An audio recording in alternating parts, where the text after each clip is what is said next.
구슬아 구슬아 이 사건의 뒷면에는 무엇이 숨어 있을까? 화요일에 그 내용을 좀 짚어보는 시간입니다. 수정구술. 수정을 맡고 계신 경기대 범죄심리학과의 이수정 교수 나오셨습니다. 어서 오십시오. 네, 안녕하세요. 네, 지난번 보이는 라디오 했는데 아주 인기 짱이셨습니다. 아유, 다행입니다. 네. 구술을 맡고 계신 배우 지진이를 닮은 이호영 변호사님 나오셨습니다. 네, 안녕하세요. 그 서경석을 닮았다는 말씀들을 많이 하시더라고요. 아, 본인이 지진이 닮았다는 얘기 많이 듣는다고 방송 끝나고 얘기하시더니 아니요, 이번에는 아니에요. 또 서경석 얘기를 그 하시는데 댓글에서 어느 분이 서경석 닮았다고 했는데 제가 맞는 것 같다. 그러세요? 아닌 것 같은데. 교수님 보시기에는 배우 지진이 씨예요? 아니면은 개그맨 서경석 씨예요? 글쎄 배우 쪽에 훨씬 가까우신 것 같은데요. 네. 훨씬 더 후한. 그거는 뭐 저의 주관적 평가입니다만. 네, 한턱 쏴야 될 것 같다는 생각을 해봅니다. 그러셔야 될 것 네. 같습니다. 한턱은 쏘셔야 될 것 같은데 근데 지난주에는 굉장히 많이 좀 악플에 시달리셨죠? 네, 변호사님? 태어나서 그렇게 뜨거운 관심을 받아본 건 사실 처음이었습니다. 그러셨어요? 네, 어떻게 그 악마를 변호하는 그 변호인을 또 변호할 수 있냐. 예. 이제 그런 말씀 많이 하셨는데 제가 좀 댓글도 보고 그러면서 느꼈던 게 제가 조금 전달력이 많이 부족했나 이런 생각을 좀 했습니다. 진심이 전달이 잘 안 된 것 같았어요. 그러니까 이제 그런 말씀 어떤 분이 하셨더라고요. 네. 이제 이사 고유정을 변호하는 걸 뭐라 하는 사람도 있지만 네. 대다수의 합리적인 사람은 고유정 변호하는 걸 뭐라 하는 게 아니라 네. 그 변호의 방식이 잘못됐다. 예. 그런 지적을 많이 하셨습니다. 네. 근데 그럼에도 불구하고 그러한 어떤 방식이 잘못됐다 한다면 그거는 이제 그 변호인이 어떤 책임을 질 문제고 예. 일단은 변호인이 법정에서 하는 어떤 그런 증거에 관련된 그런 주장이나 이런 것들은 사실은 어떤 여론의 눈치를 볼 것이 아니라 피고인의 이제 이익을 최우선으로 해서 실체적 진실을 발견하는 네. 좀 그런 게 필요한 것이 이제 변호인의 역할이다라는 말씀을 하고 싶었는데 이게 잘 전달이 안 된 것 같아요. 네. 오늘은 전달이 잘 된 것 같습니까, 교수님 지금? 네. 저는 사실은 지난주에 들으면서도 어떤 뜻인지 분명하게 저는 이해를 사실 했습니다. 그래서 중단을 하지 않고 끝까지 들어서 나름의 의미 있는 내용이 됐다. 지금 악플이 많이 달리긴 했지만 그런 이제 어떤 기본적인 취지를 공감했기 때문에 이게 지금 인지도가 나름 있었던 거 아닌가 이런 생각이 드는데요. 딱 한 가지 아까 말씀하신 대로 이제 변호인의 문제이긴 하나 사실에 근거해서 변호를 해야 된다. 전 이렇게 생각하거든요. 예컨대 피고인의 터무니없는 주장만을 앵무새처럼 옮기는 것은 좋은 변론이라고 보긴 어렵습니다. 그런데 이제 변호인께서 보다 적극적으로 이제 피고인의 입장을 피력하기 위해서 언급하신 그 여성은 인질이다라는 책에 나오는 수많은 가정폭력 피해 여성하고 지금 고유정은 현저히 다릅니다. 틀림없이 큰 차이가 있음에도 불구하고 거기에 비유한 거는 그렇죠. 그건 사실은 수많은 가정폭력 피해 여성들을 격분하게 만든 그런 이제 측면들이 있어서 그래서 아마 많은 분들의 그런 이제 악플에 시달리신 거 아닌가 싶습니다. 네. 우리 박정승님 얘기가 길어지면 이 변호사님 또 곤란해집니다. 지금 묵묵부답으로 일하고 있습니다. 그러시군요. 제가 사건 기록을 사실 보지는 못했기 때문에 이게 이제 교수님 그런 말씀하신 부분에 어떤 우려스러운 점에 대해서는 사실은 변호인이 항상 염두하고 유념해야 된다 그런 생각 저도 합니다. 예.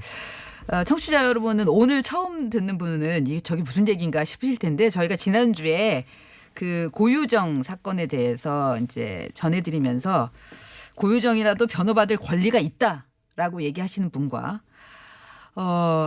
아니다. 악마를 변호할 수는 없는 거 아니냐. 그러면서 이제 그 변호인의 그 사퇴 논란 이 부분을 좀 짚었었는데 그때 이호영 변호사가 그래도 변호를 받을 권리는 있다라는 부분을 얘기하면서 악플에 시달렸다는 점 그 부분에 대해서 저희가 후일담을 좀 나눴습니다.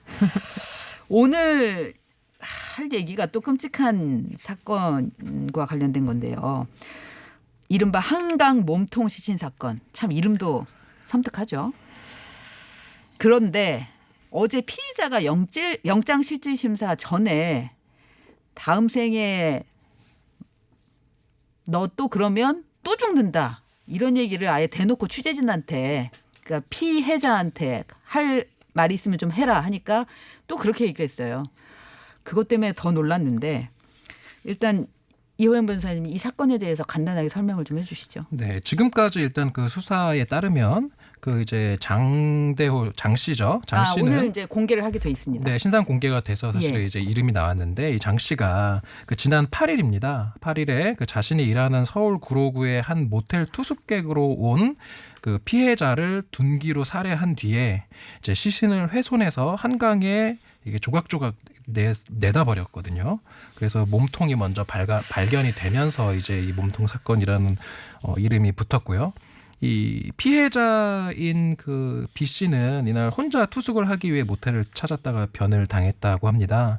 근데 이 장 씨가 이제 경찰 조사에서 어떻게 이야기를 했냐면 일면식도 없는 B 씨가 반말을 하고 또 모텔비 4만 원도 주지 않으려 하는 등 기분 나쁘게 해서 화가 나 살해했다라고 경찰에 진술을 했다고 지금 알려졌고요. 예. 실제로 이제 그 구속 전 피의자 아까 이제 영장 실질 심사라고 하셨는데 예. 그 구속 전 피의자 신문에서 들어가면서 취재진들이 이제 막 질문하지 않습니까? 네네. 예, 그럴 때 피해자가 오히려 먼저 시비를 걸었고 주먹으로 먼저 쳤다. 다음 생에 또 그러면 너 죽는다 이렇게 막말을 내뱉기도 한 지금 그런 사건입니다. 그러니까요. 이수정 교수님. 네. 이게 평소 정신병력이나 지금 전과 기록도 없는 그러니까 우리가 보통 보면 평범한 시민인데 일단은 살인을 했고 기분 나쁘게 해서 화가 나서 살인했다라고 얘기를 하면서 살인을 얘기했고요. 그다음에 이 장소도 지금 굉장히 오픈된 장소고 그다음에 또 시신을 훼손했고 여러 가지 면에서 좀 엽기적이에요. 네, 뭐 일단 범행 동기는 4만 원을 선불을 안 했다. 이게 이제 그 싸움의 발단인 그쵸, 거죠. 갈등의 이제 이유입니다. 근데 도대체 누가 4만 원 때문에 사람을 죽이고 시신을 훼손해서 유기하겠어요. 그러니까요. 그러니까 많은 사람들은 도대체가 이게 지금 말이 되는 소리냐. 동기부터 이해하기 어렵다. 이게 이제 제일 큰 의문이고요. 또 한 가지는 보통 보면 이렇게 시신을 훼손해서 유기하거나 뭐 이렇게 하는 경우에는 연쇄살인이 딱히 아니고는 네. 많은 경우에 뭐 피해자에게 대단히 유감이 있는 경우에 원한이 있거나 하는 네. 경우에 보통 이제 그 뭐 감정이 폭발하면서 적대감이 이제 시신에 그런 훼손의 이제 흔적들을 반영이 되는 거죠. 그렇죠. 반영이 되죠. 그런데 문제는 이 둘 간의 관계가 그렇게 무슨 원한 관계를 설정할 만큼 오래된 인간관계가 아니라는 거예요. 예. 그렇기 때문에 거의 아마도 처음 만난 사람 아니냐. 모텔에 본인이 온 뭐 지금 일면식도 없었다는 거예요. 네, 그러니까 모텔에 온 손님을 뭐 몇 마디 서로 주고받는 그 이유 때문에 이렇게 참혹하게 지금 거의 하루가 넘게 걸려서 시신을 부위부위로 이렇게 다 분리해서 결국은 전부 이제 유기를 하는 게 이게 도대체가 왜 그렇게 했느냐. 동기도 설명이 안 되는 데다가 그렇게 훼손하고 유기한 것까지 설명이 안 되다 보니까 네. 더군다나 더 설명이 안 되는 건 그래놓고 또 자수를 했어요. 그러니까 많은 분들이 도대체가 이게 멀쩡한 정신병도 없는 사람이 이렇게 네. 할 수 있느냐 하고 이제 의문을 갖는 거죠. 예, 그래서 교수님 보시기에는 네. 이게 어떤 심리 상태가 깔려 있는 겁니까? 근데 이제 굉장히 복합적인 문제가 여기에 이제 내면적으로 있는 것으로 추정이 됩니다. 일단은 이 사람이 이제 뭐 그러니까 자수했죠. 자수한 이후에 이제 한 행적을 잠깐 보자고요. 그러면은 자수를 했으면 아마 본인에게 유리한 정황이라고 생각해서 나중에 형량을 조금이라도 줄일 생각으로 자수한 거 아니겠어요? 그렇죠. 그러면은 사실은 이제 언론에서 카메라를 들이대면 보통 본인에게 유리하려면 눈물을 흘리면서 잘못했다고 반성의 표현을 하면 그게 진심이 아니더라도 일종의 쇼라도 네. 언론에다가 어떻게 플레이를 하면 되는지 보통 사람들은 다 알죠. 네. 예, 자수를 했다면 일단은 눈물을 흘리면서 반성을 해야 되는 게 아, 한 그때 정말 패키지로 가야 너무 되는 욱해서 거잖아요. 이랬는데 그렇죠. 아 지금 너무 이성을 찾고 보니까 네. 뭔가 그래도 나한테 좀 유리한 정황을 만들어야 되겠다. 근데 문제는 지금 언론에서 카메라를 들이대자 너 뭐 다시 이렇게 하면 또 죽인다. 네. 뭐 그렇게 아주 처참한 말을 또 이제 했는데 그건 앞뒤가 안 맞잖아요. 그렇죠. 그러면서 이제 카메라를 들이댔을 때 이렇게 터무니없는 폭언을 하는 이유를 생각해 보면 절대 합리적인 이유가 아니라는 거예요. 그렇기 때문에 이 사람이 도대체 왜 그러면 그날 자수를 했을까조차가 네. 사실은 굉장히 의문이 되는 겁니다. 정말 형량을 줄일 목적이면 카메라를 들이댔을 때 눈물로 호소해야 네. 되는데 그런데 그게 아니잖아요. 그래서 이제 곰곰이 생각해 보면 보면 이 사람이 서울 경찰청에 새벽 1시에 갑니다. 네. 자기 이제 자수를 한다고. 그런데 거기서 이제 뭐 자수가 진행이 안 되죠, 네, 사건이. 그 얘기는 좀 조금 이따가 네, 한번 조금 더, 이따 하겠지만 이해하고요. 그리고는 이제 종로 경찰서로 이동하는 와중에 자수가 불발되니까 언론사에다가 전화를 했어요. 그러니까 말이 언론사에 전화를 했다는 얘기는 할 말이 있다는 얘기잖아요. 그러니까 사실은 그 이제 손님 진상이라고 이 네. 사람은 이 장 씨는 표현합니다. 그 진상 손님이 와가지고 본인이 사실은 이제 억울한 면을 당한 건 피해자가 아니라 오히려 난데 네. 언론에서 보도는 굉장히 나쁜 사람처럼 뭐 네. 몸통 시신이 발견되고 뭐 손이 발견되고 해서 뭐 그러니까 굉장히 자기한테 대해서 불리하게 나쁘게 이제 이야기를 하니까 아마 그 부분이 더 억울해진 것 같아요. 네. 그래서 결국엔 이제 언론에다 대놓고 자기의 그 억울함을 호소하고 싶다는 그런 동기가 훨씬 더 강력하지 않았을까 이런 생각이 드는 게 그 호소를 하려고 서울 경찰청을 찾았는데 그게 사실은 받아주지 불발이 된 않으니까. 거예요. 그러다 보니까 본인이 택시값을 들여가면서 4만 원으로 사람 죽인 사람이 택시를 타고 종로 경찰서까지 즉시 이동합니다. 3분 만에. 그런 데는 얘기가 너무너무 하고 싶었던 이 사람의 입장에 반영된 거 아니냐. 그런 와중에 언론사에 전화까지 해가지고 본인의 억울한 사정을 설명하려고 시도했던 거 보면 이 사람의 세계관은 일반인들하고 현저히 다르다. 이렇게 봐야 되겠죠. 그러니까 아주 치밀한 건 아닌 거죠. 전혀 그런 건 네. 아닌 것 같습니다. 변호사님이 예. 이런 네. 피해자들, 이렇게 피의자들 네. 많이 만나보셨을 텐데 어떻게 보세요, 변호사님? 일단은 그 자수 부분 있지 않습니까? 지금 납득이 되지 않는 그런 범죄와 범죄 이후의 정황들의 연속인데 네. 그 중에 하나 딱 납득되는 거는 그 이 장 씨가 왜 자수했는지 저는 조금 이해가 가는 게 네.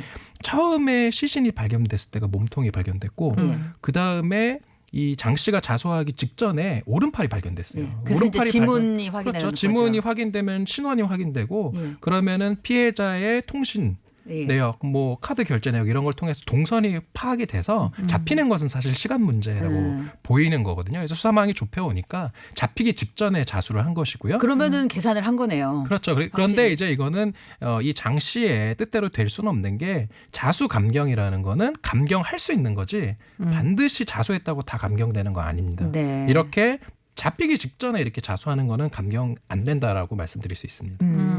그러면은 장 씨가 아까 얘기한 대로 그러니까 일단 계산을 좀 해보고 그리고는 자수는 했는데 그러나 여전히 마음속에는 그렇죠. 너무 화가 나 있고 네. 억울한 측면이 있고 이러다 보니까 기자들 앞에서 그냥 너 또 죽는다 이런 식으로 하면 이런 말이 나왔다. 그렇죠. 본인 스스로를 좀 변호하고 있는 것으로 보입니다. 나는 자수도 했고 그리고 내가 이렇게 살해를 한 것은 이유가 있는 거다. 아, 그 이유는 뭐 상대다. 납득은 안 되지만. 상대가 문제였다. 이제 이 네, 얘기를 계속 네, 하려고 네, 하는 거죠. 그럼. 근데 어쨌든 이런 사건을 보니까 이번에도 이제 모텔 제가 이 그 댓글들에 달린 거 보니까는 야 이거 종업원한테 반말한 건 잘못이지만 그렇다고 살인은 너무 심한 거 아니냐. 이거 모텔도 못 가겠다. 그다음에 평생 한 점 부끄럼 없이 실수하지 말고 살아야 되겠다. 안 그러면 죽겠네. 이제 이런 댓글들이 막 붙더라고요. 그러니까 뭐 왜 그러냐면 이게 사람들이 많이 알려진 다중시설에서 이런 그 끔찍한 살인 사건들이 계속 벌어지는 게 보도가 나오다 보니까 그런 것 같은데 이를테면 안양 노래방 사건. 그러니까 노래방에 갔다가 변경석. 예, 변경석. 신상 거기도 이제 공개돼서. 신상 공개가 네, 됐죠. 네, 네. 그다음에 이제 강서 PC방 살인 사건. 김성수. 네. 이런 사건들하고 공통점이 있어서 이 공개적인 장소에서까지도 이런 일이 벌어지면 훨씬 더 힘들어지겠구나라는 생각들을 하는 것 같아요. 근데 그런 뭐 생각은 원래부터 했었어야죠. 다른 사람에게 그렇게 무시하고 냉대하면 안 되는 거니까 네. 뭐 각오를 새롭게 다진다는 차원에서 나쁜 댓글은 저는 아니라고 생각하는데요. 네. 문제는 이제 변 씨나 김 씨나 그리고 이번에 장 씨나 네. 굉장히 프로파일로 보면 유사한 사람들이라는 거예요. 아, 그게 그래요? 이제 굉장히 좀 걱정되는 측면이 있는 것이 어떤 데는 다들 사실은 사회적인 적응 능력이 현저히 떨어지고요.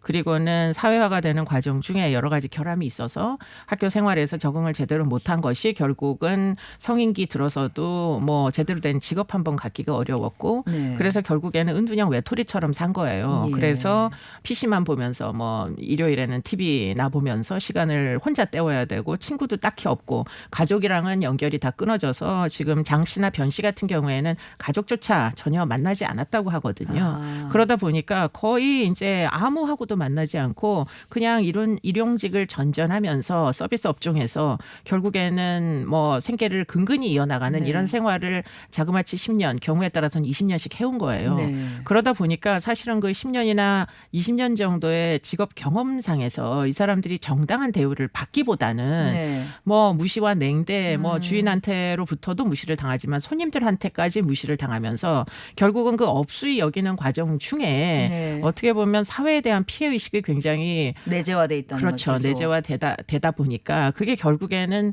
분노, 격분을 하게 되는 어느 겁니다. 한순간에. 평상시에는 잘 참고 있다가 어느 순간에 자신의 바닥인 자존감조차도 이제 건드리면 폭발이 되는 거예요. 김성수 사건에서도 결국 손님이 닦아달래서 닦아줬는데도 계속 불만을 제기했던 그게 결국에는 PC방에서. 그렇죠. PC방에서 본인에게는 굉장히 자존심을 건드리는 부분이었고 장 씨도 역시 4만 원 선불인데 그까짓 거 4만 원 미리 주면 되는데 말 안 듣고 결국은 무시하면서 결국 나중에 받아라 이런 식으로 이제 냉대했던 거 이런 것들이 결국 폭발 점화시키는 분노를 점화시키는 그런 지점이 됐던 거 아니냐. 그런데 문제는 이런 소위 이제 히키코모리 신드롬에 해당하는 이런 종류의 부적응을 갖고 있는 사람들의 숫자가 계속 늘어난다는 거예요. 게 문제입니다. 아, 그렇군요. 저도 잠깐만요, 네, 변호사님. 네네. 저희가 잠시 교통 정보를 듣고 왜냐하면 이 시간에 꼭 나가야 될 정보. 네, 알겠습니다. 그걸 듣고 다시 돌아오겠습니다. 이른바 한강 몸통 시신 사건 네, 원인과 이 방지책 이런 부분에 대해서 좀 얘기 나누고 있습니다. 의견 있으신 청취자께서는 TBS 앱 또는 50원의 유료 문자 샵 0951 그리고 카카오톡으로 의견 주시면 저희가 소개해드리도록 하겠습니다. 이호영 변호사님 말씀 주세요. 이 사건. 그러니까 제가 아까 이제 그 우리 수정 교수님께서 네. 그 우리 사회의 어떤 이런 문제들, 네. 특히 서로를 존중하지 못하는 어떤 그런 것들이 이런 범죄의 어찌 보면 원인이 된 것이 아닌가 이런 말씀을 하시니까 예. 제가 얼마 전에 그 봤던 영화가 떠올랐습니다. 그 기생충이라는 아하. 영화에서 네. 보면은 그 주인공이 결국은 그 자기가 이렇게 떠받들고 자신이 어떻게 보면 기생충처럼 빌붙어서 경제적인 이득을 취하면서 존중해줬던 그 사장님이 그 자신들을 향해서 이 코를 막는 냄새 난다고. 그렇죠. 예. 그것을 보고 격분해서 살해를 예. 하는 예. 그 사건이 딱 떠오르더라고요. 그래서 이게 뭐 우리가 서로 존중하고 배려하지 않고 있는 것들이 어떤 살인을 정당화할 행위는 되지 않지만 네. 어떠한 이런 살인 범죄의 어떤 원인이 내재적으로 차곡차곡 쌓이는 것일 수도 있다. 이러한 것을 예방하기 위해서는 서로가 서로를 좀 배려하고 관심을 가지고 또 사회적인 모순점이 있다면 적극적으로 해결을 하려는 네. 어떠한 그런 노력들이 필요하다. 이런 좀 생각을 해봤습니다. 예. 같은 생각을 올려주신 청취자 계시는데요. 조석진님. 모텔 살인 사건 접하면서 우리 사회가 분노를 조절하지 못하는 사람이 점차 증가하고 있는 거 아닌가 싶습니다. 반값 4만 원 주지 않고 숙박을 감행한 사람이나 무시당했다고 살인을 저지른 사람이나 모두 비정상으로 보이는데 보복운전, 층간소음, 묻지마 테러 등 모든 게 다 분노 조절이 잘 안 돼서 그러는 거 아닌가. 사회적 대안이 있어야 될 것 같습니다. 라고 하셨네요. 근데 이수정 교수님. 네. 이제 알겠어요. 우리가 이렇게 분노 조절이 잘 안 되는 경우들이 많고 특히 아까 말씀하신 대로 사회 구조적으로 이렇게 이른바 히키코모리가 많아지는 양상 네. 이게 이제 문제인데 그렇다고 이게 살인으로 가고 또 시신을 훼손하는 쪽으로 가는 거 잔혹성이 이렇게 커지는 것까지 이게 연결돼야 되는 건지 싶어요. 그러니까 이번 사건 같은 경우에는 사실은 인명 피해가 나는 데까지는 네. 예컨대 지금 피의자가 굉장히 독특하긴 하나 네. 그 사람의 정신 세계를 한번 상상을 해보면 아마도 그 격분해서 결국은 우발적으로 둔기로 살해하는 것까지는 뭐 이해할 수 있다고 얘기할 수는 없지만 뭐 있을 수도 있는 그러니까 얘기라고 일반적인 보여요. 범죄의 한 그 순서로 보일 수는 있는 그렇습니다. 그런데 이제 그 다음에 문제는 사실은 시신 훼손과 유기 부분이에요. 거죠. 네. 이게 사실은 고유정 사건이 뭐 전국에 그야말로 한 달 동안 내내 보도가 되면서 네.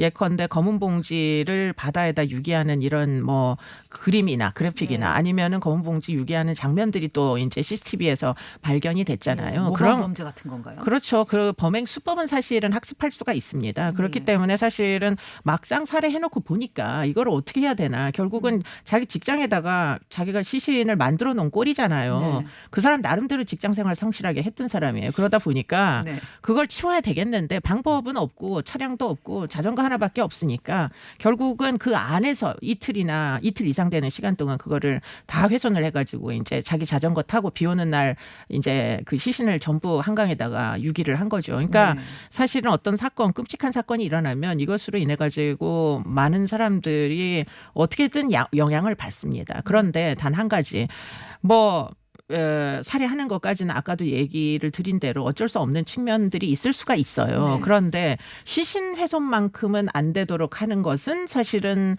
나름대로 이거는 정책의 문제다라고 생각이 드는 게 지금 사실은 시신 훼손을 너무 끔찍하게 한 고유정 사건 같은 경우에 네. 사실은 시신 훼손을 하고 유기한 부분은 그냥 일부 여러 가지 가중 요인 중에 하나밖에 되지 않습니다. 예. 그런데 곰곰이 생각해 보면 그것만큼 시신을 훼손하는 것만큼 인명을 경시하는 행위는 없는 거죠, 사실은. 최고의 경시. 그렇죠. 최고의 경시죠. 만약에 시신 훼손을 모두 인명 경시 살인으로 인정해서 무기징역을 처하기로 했다라고 양형위원회나 어디선가 발표를 하면 그러면은 시신에 손대는 일이 좀 줄어들지 않을까요? 않을까요? 예. 변호사님, 네. 지금 시신 훼손하고 유기하면 일단 형량이 더 높아지긴 하죠. 당연히 높아지죠. 이제 이게 만약에 사실로 드러나면 네. 뭐 기본 형량은 20년 이상 나오는 거고요. 네. 거기서 이제 가중 요인이 또 있다면 뭐 25년에서 무기도 나오는 거고. 근데 이제 그 교수님이 말씀하신 것들 어떠한 그런 시신을 훼손했을 때 이것이 적발되면은 기본 형량을 높여야 된다. 이건 정말로 공감하고요. 네. 나아가서 왜 이렇게 자꾸 시신을 이제 손괴하고 유기하고 이러한 일이 벌어질까 생각해 보면 이번에 장 씨 같은 경우도 지금 자기가 우발적이라고 주장을 하니까 어쨌든 살인 범죄를 저질러 놓고 이제 시신을 모텔 방에 유기해 놓은 상태에서 아마 계속 일을 했잖아요. 일을 할 때 TV 틀면 계속 고유정 사건 아마 나왔을 겁니다. 그러면은 계속 이제 시신 못 찾고 있고 그리고 검은 봉지 아까 말씀하신 것처럼 네. 이런 얘기들이 나오니까 실제로 그걸 어느 정도 모방했거든요. 네. 교수님 말씀하신 것처럼 어떤 학습 효과나 이런 것들이 분명히 있는 것 같습니다. 예. 그런데 여기서 하나 우리가 짚고 넘어가야 될 게 우리가 이 시신이 발견되지 않으면 처벌받지 않을 것이다. 재판에서 무죄를 받을 것이다라는 약간의 잘못된 상식이 있어요. 영화 같은 데 많이 나오거든요. 시신 없는 살인 사건은 네. 재판까지 가는데 결국 시신을 찾지 못해서 무죄를 선고받는 그러한 어떤 영화들이 나오는데 네. 실제 사건에서는 그런 일은 별로 없는 게 보통 이렇게 시신이 없다라고 해도 그 어떤 살인 범죄의 직접적인 증거이긴 하나 시신만이 증거가 아니거든요. 네네. 다른 뭐 흉기도 있을 테고 그다음에 피해자의 동선, CCTV 뭐 이러한 다양한 다른 증거들, 다른 직간접적인 증거만으로도 얼마든지 유죄를 선고할 수 있는 그런 수사가 이루어지는 게 요즘의 현실이고 실제로 법정에서도 그렇게 되거든요. 그래서 우리가 시신만 없애면은 내가 처벌받지 않을 것이다. 라는 어떤 그런 환상에서 생각은 벗어나게 해야 된다. 절대 하면 안 된다. 이런 말씀 좀 드리고 싶습니다. 예. 그러면 이수정 교수님도 그렇고 이호영 변호사님도 그렇고 시신 훼손에 대해서만큼은 양형을 엄벌. 훨씬 더 네. 세게 해서 엄벌할 수 있도록 제도적으로 만들어야 되겠다. 네. 그래야지 시신을 훼손하는 일이 좀 줄어들 거다 이런 얘기군요. 안 그러면 계속 이럴 때는 모방 범죄도 늘어날 수 있고 본인들이 그런 유혹을 받을 수 있기 때문에 경찰 얘기 좀 해보겠습니다. 아까 그 교수님 얘기하시다가 제가 이건 좀 이따 하자고 했는데 자수하러 갔는데 경찰이 다른 경찰서 가보세요. 여기는 그 강력계 형사 없어요. 이렇게 해버렸어요. 글쎄, 뭐 너무 안타까운 일이죠. 아마도 당직하는 이제 새벽 1시에 뭐 경찰서라는 데가 워낙 만취해서 와서 난동 부리는 데니까 어찌저찌 해서 들어왔나 보다. 네. 그때까지는 본인이 이제 살인 사건의 피의자라고 얘기 안 했었죠. 뭐 몸통 살인의 자수하러 왔다고 네, 말했다면서요? 피의자라고 얘기 안 하고 그냥 자수하고 하겠다. 뭐 강력계 형사 데리고 와라. 계속 이러니까 네. 아마도 별로 그렇게 경각심을 못 가졌던 것 같습니다. 네. 그냥 저 옆에 서가 있으니까 네. 서에 가시면 강력계가 있으니까 거기 가서 신고하시라. 이렇게 안내를 했던 것 같아요. 네. 그게 원래는 매뉴얼에 그렇게 안 돼 있는 거죠. 오늘 민감용 경찰청장이 행자위에 나와서 완전 이것 때문에 혼났는데 그러니까 변호사님 매뉴얼에는 원래 경찰차를 불러서 데리고 가게 이렇게 안내를 하는 그런 게 돼 있습니까? 뭐 저도 사실 그 매뉴얼을 보지는 못해서 네. 근데 뭐 이제 보도 나오고 이제 이런 거 보면은 그 뭐 매뉴얼이 있긴 있지만 네. 자수자의 처리를 어떻게 구체적으로 해야 된다는 이런 규정까지는 없나 봐요. 예. 예. 그렇다 하더라도 사실 자수하겠다고 찾아온 사람을 돌려보낸 꼴이 되었다라는 건 대단히 문제인 거고 실제로 이게 저는 이 원인은 약간은 이제 이 경찰이 특히 그런 일선에서 이런 사람들을 담당하는 사람들이 좀 공무원화되어 있는 네. 것이 조금 문제 아닌가. 예. 그래서 내가 죄가 있다라는 것을 자수하러 온 사람도 이렇게 돌려보내지 않습니까? 네. 제가 이제 많이 보는 게 뭐냐면은 이렇게 자수한 사람 돌려보내는 거는 극히 이례적인 케이스이긴 한데 네. 진짜 많은 거는 또 이런 것도 있어요. 저 사람이 죄를 지었습니다라고 하는 게 결국은 신고거든요. 네. 신고 내지는 고소인데 고소하러 온 사람 돌려보내는 경우가 또가 진짜 많거든요. 그래서 이렇게 내가 범죄의 피해자고 저 사람이 죄를 지었다 이렇게 해서 신고를 하러 갔는데도 돌려보내는 일이 많아서 이런 것을 변호사들이 도와주는 일이 왕왕 있거든요. 아, 오히려. 그러니까 조금 더 적극적으로 그 민원인이 어떤 이야기를 하는지를 좀 들을 필요가 있다. 네. 그렇게 알겠습니다. 생각합니다. 오늘 수정구술에서는 이른바 그 몸통살해 사건, 시신 훼손 사건에 대해서 좀 얘기를 나눠봤습니다. 경기대 범죄심리학과 이수정 교수, 이호영 변호사였습니다. 고맙습니다. 고맙습니다.